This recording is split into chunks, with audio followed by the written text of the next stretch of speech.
کہ جب ولیوں کا ذکر ہوتا ہے تو رحمتوں کا نزول ہوتا ہے، دلوں پہ انوار برستے ہیں، قسمتیں سنورتی ہیں، زندگیاں تبدیل ہوتی ہے، دل زندہ ہوتے ہیں، مصیبتیں دور ہوتی ہے، پریشانیاں دور ہوتی ہے۔ اللہ اکبر۔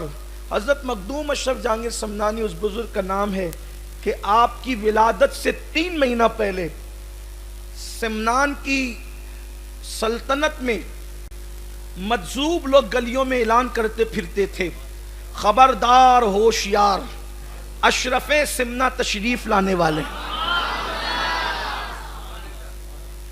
سمنان کے جو مجذوب لوگ تھے وہ گلیوں میں اعلان کرتے تھے کہ اشرف سمنا آنے والا ہے، اشرف سمنا آنے والا ہے۔ اور اس سلسلے میں ایک مجذوب کا واقعہ بہت تفصیل سے لکھا گیا ہے تاریخ کے اندر کہ اس دور میں جو ہے وہ شہروں میں فصیل ہوا کرتی تھی، بڑی بڑی دیواریں ہوتی تھی اور پھر شہر کے دروازے ہوتے تھے۔ فصیلوں کو شہر پناہ بھی کہتے تھے، فصیل بھی کہتے تھے، دروازے بھی ہوتے تھے۔ تو دروازے رات کے وقت بند کر دیے جاتے تھے تاکہ دشمن کا کوئی خطرہ نہ ہو، چور ڈاکو کا کوئی خطرہ نہ ہو، شہر کے لوگ امن و امان سے سوتے رہیں۔ اور پھر جو ہے وہ گماشتے جو ہے وہ دیواروں پہ کھڑے ہو کر فصیلوں کی، وہ ہاتھوں میں تلواریں لیے، نیزے بھالے لیے جو ہے وہ دیواروں پہ پہرا دیتے تھے کہ کوئی نہ آئے۔ ایک سپاہی یہ بیان کرتا ہے کہ میں نے دیکھا کہ اچانک رات آدھی گزر چکی ہے اور کوئی اعلان کرنے والا فصیل کے باہر اعلان کرتا ہے، خبردار ہوشیار، اشرف سمنا تشریف لانے والے۔ میں نے سوچا یہ اشرف سمنا کون ہے، یہ اشرف سمنا کون ہے؟ اور میں فصیل کے اس طرف دیکھ رہا ہوں اور اس کی آواز اچانک بلند ہوتی چلی جاتی ہے۔ چونکہ فصیل بھی تھی، اس کو پھلانگنا آسان نہیں تھا کیونکہ فصیل بہت اونچی اونچی ہوتی تھی، اس کو پھلانگا نہیں جا سکتا تھا، دروازے بھی بند تھے۔ وہ سپاہی کہتا ہے کہ میں یہ منظر دیکھ رہا تھا کہ میں نے کیا دیکھا کہ وہ باہر فصیل کی طرف اعلان کرتا ہے، میری پلک جھپکتی ہے، وہی اعلان شہر کے اندر سے آواز آتی ہے۔ جب میں شہر کے اندر دیکھتا ہوں تو میں کیا دیکھتا ہوں کہ جو باہر اعلان کر رہا تھا پلک کے جھپکتے وہ اندر پہنچ گیا ہے، دروازہ بھی بند ہے، فصیل بھی ہے، وہ اندر ہے۔ جب میں نے اس کو غور سے دیکھا وہ کوئی اور نہیں تھا، ہمارے سمنان کا سب سے بڑا مجذوب جس کو ابراہیم مجذوب کہتے تھے وہی اعلان کر رہا۔ اشرف سمنا آنے والے ہیں، گلی گلی کوچے کوچے لوگ حیران تھے یہ اشرف سمنا کون ہے، یہ اشرف سمنا کون ہے؟ یہ وہی اشرف سمنا ہے جس کے تذکرے سمندر کے اندر بھی ہوتے ہیں، جس کے تذکرے دریا کے اندر بھی ہوتے ہیں، جس کے تذکرے جنگلوں میں بھی ہوتے ہیں، جس کے تذکرے بیابانوں میں بھی ہوتے ہیں۔ اللہ اکبر۔ یہ اشرف سمنا اور پیدا ہوئے وہ سرکار کا بچپن میں بہت پہلے بیان کر چکا۔ پھر پیدا ہوئے، قرأت سبا کے قاری بنائے گئے، 7 قرأتوں پر قرآن پڑھنا جانتے تھے مخدوم صاحب، اور 14 سال کی عمر میں پہنچتے پہنچتے سارے ظاہری علوم کے عالم ہو چکے تھے۔ 14 سال کی عمر میں پہنچنے سے پہلے حضرت خضر سے ملاقات ہو چکی تھی۔ خضر علیہ السلام آپ کی باطنی تعلیم کے لیے تشریف لاتے تھے۔ حضرت اویس قرنی کی روح آپ کی تربیت فرماتی تھی، صرف اشارے دے کر آگے بڑھنا ہے۔ روح اویس قرنی آپ کی تربیت فرماتی تھی۔ خضر علیہ السلام باطنی تعلیم کے لیے تشریف لاتے تھے۔ آپ غور کریں کہ یہ شان سب کو میسر نہیں ہوتی، ہر ولی شان والا ہوتا ہے لیکن یہ شان سب کو میسر نہیں ہوتی۔ اور پھر حیرت کی بات یہ ہے کہ آدمی اگر لوم چلائے نا تو لوم چلاتے ہوئے انسان پنج گنج قادریہ بھی مکمل نہیں کر پاتا، اور مخدوم صاحب کی شان یہ ہے کہ حکومت سنبھالتے ہوئے بھی خضر علیہ السلام اور اویس قرنی کے دیے ہوئے اوراد و وظائف کی تکمیل کر رہے تھے۔ یہ کوئی کرامت سے کم نہیں ہے آپ کی کہ آپ جو ہیں اتنی عبادتیں کر رہے تھے، اس کا تذکرہ یہاں کرنے کی اس وقت گنجائش نہیں ہے کہ انہوں نے عبادتیں کتنی کہ تخت سلطنت سنبھالتے ہوئے، حکومت سنبھالتے ہوئے. اور آپ شاید اس بات کو سن چکے ہوں گے کہ جب چنگیزیوں نے حملہ کیا ہے تو اس وقت حضرت مخدوم صاحب کی عمر 15-16 سال کی صرف تھی. اس وقت آپ نے اپنے امیروں سے اور وزیروں سے جو ہے وہ مشورہ کیا کہ یہ حملہ کر رہے ہیں اور کوئی ان کے مقابلے میں ٹک نہیں سکا، پہاڑوں کی طرح یہ فوج لے کر کے آئے ہیں. تو لوگوں نے کہا کہ آپ جو ہے وہ کیا نظریہ رکھتے ہیں؟ وہ فرمایا کہ میں ان سے لڑوں گا. تو کہا کہ ٹھیک ہے، اگر آپ لڑیں گے تو ہم آپ کو مشورہ دیتے ہیں کہ فوج آپ روانہ کر دیں، لیکن آپ گھر میں بیٹھے رہیں، اپنے محل میں بیٹھے رہیں، آپ اپنا علاقہ سنبھالیں، فوج جا کر لڑے گی. تو مخدوم صاحب ان کے سامنے تقریر کرتے ہیں اور خطاب فرماتے، فرمایا کہ تم میری چھوٹی عمر پر مجھ پہ ترس کر رہے ہو اور اسی لیے تم مجھے مشورہ دے رہے ہو کہ تم کو جا کر کے لڑنے کی ضرورت نہیں ہے کیونکہ تم 15-16 سال کے، تم کھل کر نہیں کہہ رہے ہو، لیکن میری چھوٹی عمر پہ ترس کھاتے ہوئے تم کہتے ہو کہ آپ محل سنبھالے، فوج جا کر لڑے گی. کہا یہ ہمارے خاندان کی ریت کے خلاف ہے کہ خود تو گھر میں بیٹھے رہے اور فوج کو روانہ کرے. اللہ اکبر، میرے نانا کی سنت ہے، ہر جنگ میں مصطفیٰ جان رحمت آگے رہتے تھے اور لوگ پیچھے رہا کرتے تھے. گھر میں بیٹھنا ہمارا کام نہیں ہے. اور جہاں تک چھوٹی عمر کی بات ہے تو کربلا میں چھوٹی عمر والوں کی شجاعت کو لوگ دیکھ چکے ہیں. چھوٹی عمر میں دشمن کو شکست دینا یہ ہمارے خاندان کی ریت ہے. چھوٹی عمر میں لڑنا ہماری عادت ہے. لوگ 14-15 سال کی اشرف پہ رحم کر رہے ہیں، جنگ تو 6 مہینے کا علی اصغر بھی کر چکا. یا عمر نہیں دیکھی جاتی، جس دن پیدا ہوتے ہیں اسی دن شیر خدا ہوتے ہیں. اور علی کے گھر والوں کو شیر سے پیار بھی کتنا تھا، جس کے نام رکھے شیر ہی رکھا. حمزہ کا مطلب بھی شیر، عباس کا مطلب بھی شیر، حیدر کا مطلب بھی شیر. شیر سے کم کوئی ہے ہی نہیں. میں کہتا ہوں اے شیر، یہ تیرے مقدر کی معراج ہے کہ نبی کے خاندان کو تیرا نام پیارا ہو گیا. حمزہ کا مطلب بھی شیر، عباس کا مطلب بھی شیر، علی کا مطلب بھی شیر. اللہ اکبر. حیدر کا مطلب بھی شیر، علی نہیں، حیدر کا مطلب بھی شیر. حیرت ہے، عربی زبان کی وسعت تو دیکھو. ایک شیر کے کتنے نام ہیں، ایک شیر کے کتنے نام ہیں، لیکن فرق اتنا ہی ہے کہ وہ شیر جو شکار کو دیکھ کر گھورتا ہے اس کو عباس کہتے ہیں، یعنی گرانے والا شیر.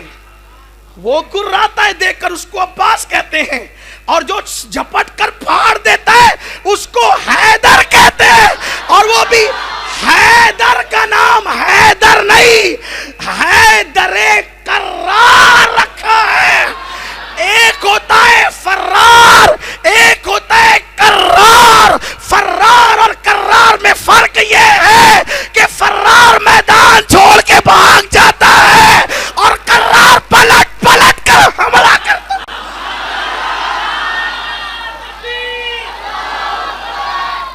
اسی لیے مولا علی جنگوں میں کہتے تھے میری ماں نے میرا نام حیدر کرار رکھا. حیدر کرار. عباس گرانے والا. حضرت عباس کا ذکر ہے، چھوٹی عمر میں جنگ کیسے کیے. مورخ نے کہاں تک انصاف کیا مجھے نہیں پتا، نقل کی حیثیت سے بیان کر دیتا ہوں. ایک جنگ کے موقع پہ مولا علی نے اپنے بیٹوں سے میٹنگ کی. کہتے ہیں علی یہ مرتضیٰ کے کم و بیش 20 بیٹے تھے. کم و بیش کتنے تھے؟ 6-7 تو کربلا میں آئے تھے اور مزید بھی تھے. بہرحال اختلاف روایت تاریخی روایت ہے اور تاریخ میں تو اختلاف ہوئے گا کہ ہو ہی سکتا ہے. بہرحال تم بہت باپ کے بیٹے تھے علی. امام موسیٰ کاظم کے 18 بیٹے تھے. 30 سے زیادہ بیٹے غوث پاک کے تھے. یہ خاندان اولاد والا بہت ہوا ہے. یہ ہم دو ہمارے دو کی لعنت تو آج شروع بھی ہے. ہمارے یہاں پودے لگانے کا ذوق بھی ہے اور پودے سنبھالنے کا ہمت بھی. وہ کمچو لوگ ہیں کہ جو پودے لگا بھی نہیں سکتے, پودے سنبھال بھی نہیں سکتے. ہمارے یہاں بڑا شوق ہے پودے لگانے کا, اس لیے کہ کسان جتنا طاقتور ہوتا ہے وہ ہل بھی اتنی مضبوط چلاتا ہے. جس کسان میں قوت ہی نہیں وہ بیچارے کے اندر, تو اسے ہل چلانے کا ذوق کیا ہے. لیکن اللہ اکبر, علی مرتضیٰ کے بھی کئی بیٹے, امام موسیٰ کاظم کے, لیکن بیٹے بہت زیادہ ہوئے تھے. امام زین العابدین سے کسی نے پوچھا آپ کے خاندان میں اولاد زیادہ ہوتی لیکن آپ کے ابا کے بیٹے کم ہے. فرمایا وہ تو شکر کرو کہ 3 ہو گئے, شکر کرو کہ 3 ہو گئے, ورنہ میرے ابا تو رات رات بھر مصلے پر ہی رہتے تھے. ان کو عبادت کا بڑا ذوق تھا. بہرحال تو بات آ گئی چھوٹی عمر کی جنگ کی, تو مولا مشکل کشا نے اپنے بیٹوں سے میٹنگ کی. سامنے 50,000 سے زیادہ کا لشکر تھا. اب توجہ میری طرف رکھیں, لوگ آتے جاتے رہیں گے, اگر آپ کا ذوق سلامت ہے تو. حالانکہ یہ محفل باہر ہونی تھی لیکن شاید احباب نے بارش کی وجہ اور جمعہ کی وجہ سے کہا کہ مرکز پر رکھ لیں تاکہ اچھا ہو جائے. مولا مشکل کشا نے بیٹوں سے میٹنگ کی اور فرمایا کہ 50,000 سے زیادہ کا لشکر ہے, میں چاہتا ہوں کہ علی کا کوئی بیٹا جائے, علی کا کوئی بیٹا جائے اور جا کر 50,000 کے لشکر سے جنگ کرے. علی پاک نے اپنے بیٹوں کی تربیت کیسے کی تھی. بہادری اس گھرانے کا وتیرہ ہے, اس گھرانے کی پہچان ہے. یہ اور بات ہے کہ صبر کرتے ہیں تو لوگوں کو بزدل نظر آتے ہیں, لیکن یاد رکھیں صبر بزدلی نہیں ہے, اصل بہادری تو صبر ہی کا نام ہے. ہاں, تو آپ نے میٹنگ کے درمیان کہا کہ علی کا کون بیٹا 50,000 کے زائد لشکر سے اکیلا لڑے گا. تو امام حسن کھڑے ہوئے, کہا ابو میں جاؤں گا. کہو پیارے حسن, میں نے نبی کا بیٹا نہیں کہا, میں نے علی کا بیٹا کہا. تم نبی کے بیٹے ہو, تم نبی کے بیٹے ہو, میں نے نبی کا بیٹا نہیں کہا, علی کا بیٹا ہے. اولاد علی, لیکن حضور نے کہہ دیا نا کہ حسن حسین میرے بیٹے ہیں, اور قرآن نے بھی کہہ دیا ابنانا و ابناءکم, اپنے بیٹوں کو آپ لائیں, وہ اپنے بیٹوں کو لائیں. قرآن کہہ رہے ان کو نبی کا بیٹا. تو مولا مشکل کشا نے کہا کہ میں نے علی کا بیٹا کہا ہے, نبی کا بیٹا نہیں کہا ہے. تو 12 سال کے تھے حضرت عباس علمدار, غازی عباس, اٹھ کے کھڑے ہوئے کہا بابا میں جاؤں گا.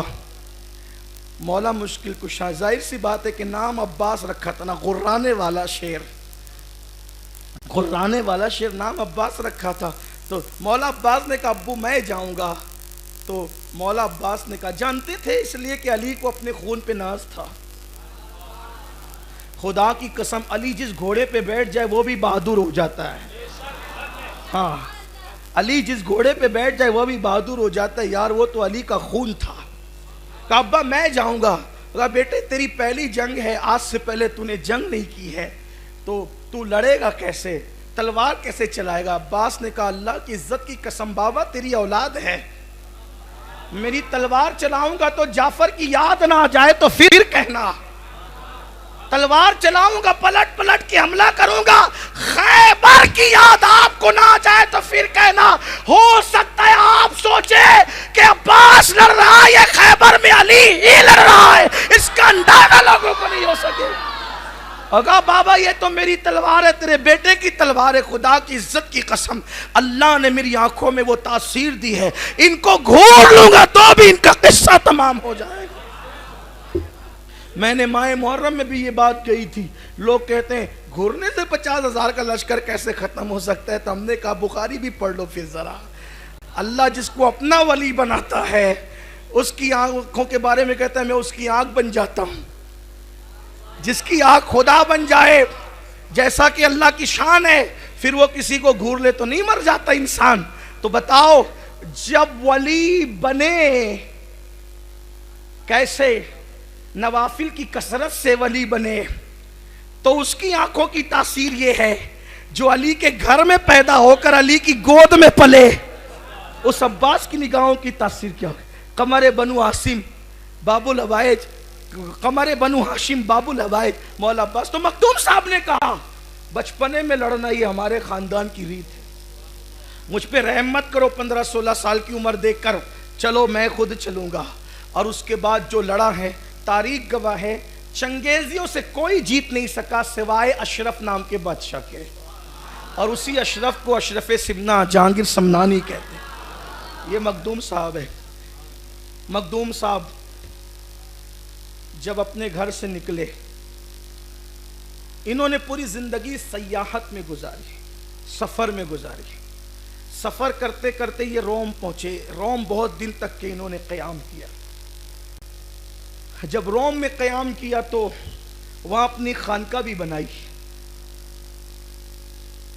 اپنی خانقاہ بھی بنائی۔ وہاں پر خانقاہ میں ایک کمرہ تھا، ایک مشہور نام ہے تصوف کی دنیا میں حضرت جلال الدین عارف رومی کا۔ ان دنوں ان کے جانشین وہاں جلوگر تھے، انہوں نے حضرت مخدوم اشرف جہانگیر سمنانی کو دعوت دی اپنی خانقاہ میں کہ سرکار تشریف لائیں۔ اور جب چونکہ اس دور کا بھی یہ رواج تھا اور آج بھی کچھ حد تک یہ رواج موجود ہے کہ جب ہم شیوخ کو، مشائخ کو، علماء کو، اولیاء کو اپنے گھر مدعو کرتے ہیں تو پھر تنہا ان کو دعوت نہیں دیتے بلکہ کئی معزز لوگوں کو بھی مدعو کرتے ہیں کہ ان کے ساتھ اوروں کی بھی دعوت ہو جائے۔ تو مخدوم صاحب کو جب انہوں نے دعوت دی تو جو روم کے شیخ الاسلام تھے، رومی شیخ الاسلام، شیخ الاسلام اس کو کہتے ہیں کہ جو اس دور کے اہل علم میں بڑا بلند مقام رکھتا ہو، بہت زیادہ اس کی علمی صلاحیت بہت زیادہ ہو، اس کو شیخ الاسلام کا مطلب ہوتا ہے اسلام کا شیخ، بہت علم والے کا خطاب، اس کا لقب ہوتا ہے جس کے علم کو بہت بے مثال لوگ پاتے ہیں، علم حدیث، علم فقہ، اور جو اس کو اللہ تعالیٰ بڑا درک عطا کرتا ہے علم دین کے معاملے میں تو اس کو شیخ الاسلام کا لقب دیتے ہیں۔ جیسے کہ اب شیخ الاسلام کا منصب کیا ہوتا ہے، آپ اس کو صرف اتنا سمجھنے کے لیے سمجھ لیں کہ بابا فرید الدین گنج شکر کے دور میں شیخ الاسلام کا لقب بابا فرید کو دیا گیا تھا۔ حضرت نظام الدین اولیاء کے دور میں شیخ الاسلام کا لقب حضرت نظام الدین اولیاء کو دیا گیا تھا۔ حضرت خواجہ عثمان ہارونی کے دور میں شیخ الاسلام کا لقب حضرت جو ہے وہ خواجہ عثمان ہارونی کو دیا گیا تھا۔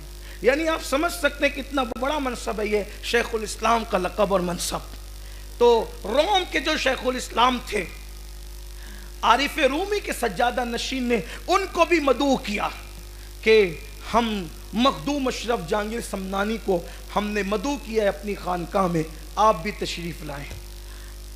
اب یہ شیخ الاسلام صاحب بھی تشریف لانے والے تھے تو انہوں نے جیسی دعوت ملی تو انہوں نے مائنڈ بنایا کہ سنا ہے کہ اشرف سمنا بڑے علم والے ہیں، تو جب دعوت میں یہ آئیں گے تو میں ان سے ایسا سوال کروں گا کہ یہ جواب نہیں دے پائیں گے۔ اصل میں کیا ہے کہ خدا جب حسن دیتا ہے تو نزاکت آئی جاتی ہے، تو جب اللہ تعالیٰ علم دیتا ہے تو کبھی کبھی ایسا ہوتا ہے نا کہ خمار علم آدمی پر جب چھا جاتا ہے تو پھر کبھی کبھی اس کو کچھ نظر نہیں آتا۔ بے چین نواب درود شریف پڑھیں، میری بات سنیں آپ لوگ۔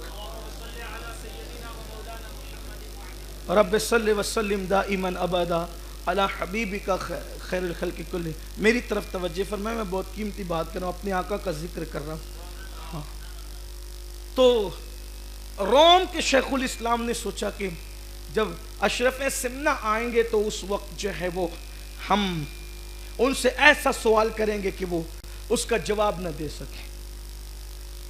انہوں نے مائنڈ سیٹ کر لیا اور جو دل و دماغ میں سوال یہ بہت مشکل سے مشکل، شیخ الاسلام صاحب بہت مشکل سے مشکل جو سیٹ کر سکتے تھے انہوں نے سیٹ کیا۔ حضرت تشریف لائے، جیسے ہی حضرت خانقاہ میں داخل ہوئے تو پہلے سب لوگ آ چکے تھے۔ جب خانقاہ میں حضرت نے قدم رکھا تو جو روم کے شیخ الاسلام تھے انہوں نے کیا دیکھا، اشرف سمنا کے جسم سے ایک وجود نکلا بالکل ان کے ہم شکل، وہ ایک جگہ کھڑا ہو گیا، پھر دوسرا نکلا، پھر تیسرا نکلا، پھر چوتھا نکلا، پھر پانچواں نکلا، حتیٰ کہ 100 وجود نکلے اور مخدوم صاحب کے دائیں بائیں کھڑے ہو گئے. جیسے ہی حضرت کو دیکھا تو عارف رومی کے جو سجادہ نشین تھے، صاحب مثنوی کے جو سجادہ نشین تھے، وہ سر و قد اٹھ کر کے کھڑے ہوئے اور کھڑے ہو کر کے بہت بڑے تخت پر لے جا کر کے ان کو بٹھا دیا. اور جب لے کر کے جا کے بٹھایا تو یہ شیخ الاسلام صاحب تو دیکھ رہے تھے کہ ایک اشرف سمنہ تھے، یہاں تو 100 ہو گئے ہیں. سرکار اشرف سمنہ بیٹھے تخت پر اور بیٹھ کر کے شیخ الاسلام کی طرف نگاہ اٹھا کر کہتے ہیں، شیخ صاحب یہ ان میں سے جس سے مشکل سوال کرنا چاہتے ہو، کس اشرف سے پوچھنا ہے ذرا پوچھ لو. آپ بڑا مشکل سوال کرنا چاہتے تھے تو ذرا سا پوچھو کس اشرف سے پوچھنا ہے. وہ تو دیکھ رہے تھے یہاں تو ایک نہیں بلکہ 100 اشرف ہے. تو اب ان کی حالت خراب ہو گئی کہ ہم تو گھر سے پلان بنا کے آئے تھے کہ بڑا مشکل سوال کرنا ہے، لیکن یہاں تو ایک اشرف نہیں بلکہ یہ آپ کی کرامت تھی. اللہ اکبر، 100 وجود نکلے. معاذ اللہ میں کوئی آوا گون یا میں کوئی اور بات نہیں کر رہا ہوں، لیکن اللہ اکبر یہ آپ کی کرامت ہے، اس لیے کہ ولیوں کی کرامت ہے، سرکار غوث پاک کی بھی کرامت ہے. گئے ایک وقت میں 70 مریدوں کہ یہاں آقا سمجھ میں آ نہیں سکتا معمہ غوث اعظم کا. تو اللہ اکبر میرے پیارے آقا صلی اللہ علیہ وسلم کے پیارے دیوانوں، اس وقت جو ہے وہ شیخ الاسلام صاحب بے چین ہو گئے، تڑپ گئے، پریشان ہو گئے. اور پھر انہوں نے عارف رومی کے سجادہ نشین کو پکڑا اور پکڑ کر کے کہنے لگے کہ حضرت آپ وسیلہ بنے اور معافی کا کوئی انتظام کریں. پھر اس کے بعد عارف رومی کے سجادہ نشین کو لے کر گئے، کہا کہ حضرت میں سمجھ نہیں پایا تھا آپ کی شخصیت کو، مجھے معاف فرما دے. فرمایا خیر ہے کہ تم نے عارف رومی کے سجادے کو وسیلہ بنایا، ورنہ ہم تمہاری حیثیت بتاتے تھے کہ تمہاری حیثیت کیا ہے. تو میرے پیارے آقا علیہ السلام کے پیارے دیوانوں، سرکار مخدوم صاحب کی شان یہ گفتگو سمیٹتے ہوئے، مخدوم صاحب کی ہندوستان میں انفرادی شان یہ ہے کہ مخدوم اشرف صرف ایک واسطے سے رسول اللہ کے خلیفہ ہوتے ہیں، صرف ایک واسطے. یہ ایک انفرادی شان ہے آپ کی کہ مخدوم صاحب اور رسول اللہ کے درمیان صرف ایک فاصلہ ہے، بس ایک شخصیت ہے. اس کی تفصیل یہ بیان کی جاتی ہے، مخدوم صاحب نے اپنے مکتوبات میں خود لکھا ہے. دیکھیں غریب نواز ہندوستان کے بادشاہ ہیں اور ان کی کوئی مثال ہندوستان میں نہیں ہے. مفہوم مخالفہ مراد قطعی نہیں لے سکتے. اور غریب نواز کے غلاموں کے غلام ہے مخدوم صاحب، قطب الدین بختیار کاکی کے غلاموں کے غلام ہے مخدوم صاحب، نظام الدین اولیاء کے غلاموں کے غلام ہے مخدوم صاحب. وہ لوگ بہت اعلیٰ ہیں اور آقا ہیں مخدوم صاحب کے، لیکن قدرت کے فیصلے ہیں. قدرت جس کو جو چاہے وہ نعمت عطا کر دے. یہ فیصلے قدرت کے ہیں، جس کے نصیب میں جو لکھا ہوتا ہے عطا کرتے ہیں. اس سے کبھی یہ ثابت نہیں ہوتا کہ وہ افضل ہو گیا اور وہ افضل ہو گیا، یہ کبھی ثابت نہیں ہوتا. اور یاد رکھیں فتاوی رضویہ شریف میں امام اہل سنت نے لکھا ہے کہ اولیاء کے درمیان اپنی اٹکل سے کہ یہ افضل ہے اور یہ افضل ہے، یہ اٹکل سے باتیں کرنا یہ تباہی کا ذریعہ ہے، کبھی کبھی ایمان جانے کا بھی خطرہ ہے. یہ بڑی بدبختی ہے. اس لیے تقابل نہیں کر رہا ہوں، غلام اور آقا میں کوئی تقابل نہیں ہو سکتا، لیکن چونکہ آپ کی شان بیان کرنے بیٹھا ہوں تو یہ شان اللہ نے آپ کو دی ہے کہ کئی آپ کے سلاسل ہیں، آپ کو کئی سلسلے سے خلافت ہے. جیسے چشتیہ نظامیہ کی خلافت آپ کو ہے، اسی طریقے سے سلسلے قادریہ کی خلافت آپ کو حاصل ہے. اور بلکہ یہ جو اویسی سلسلہ ہے اس میں بھی رسول اللہ، حضرت اویس قرنی اور پھر مخدوم صاحب، یہ ایک سلسلہ ہے. یہ تو اویسی سلسلہ ہے. اس کے سوا ایک اور سلسلہ ہے جس میں مخدوم صاحب اور رسول اللہ کے درمیان ایک فاصلہ ہے بس، اور وہ ہے صحابی رسول. یعنی مخدوم صاحب ڈائریکٹ صحابی رسول کے خلیفہ ہیں، اور حالت خواب میں نہیں، حالت روحانیت میں نہیں، بلکہ حقیقت میں وہ صحابی کے خلیفہ ہیں. اور اس صحابی کا نام ہے ابو الرضا بابا رتن ہندی رضی اللہ تعالیٰ. یہ بابا رتن ہندی کون ہے؟ اب پہلے تھوڑا سا ان کا تعارف آپ دیکھ لیں. ان کی صحابیت پر لوگوں نے کلام کیا ہے، لیکن میں کلام نہیں کرتا، جراح کی بات نہیں کرتا.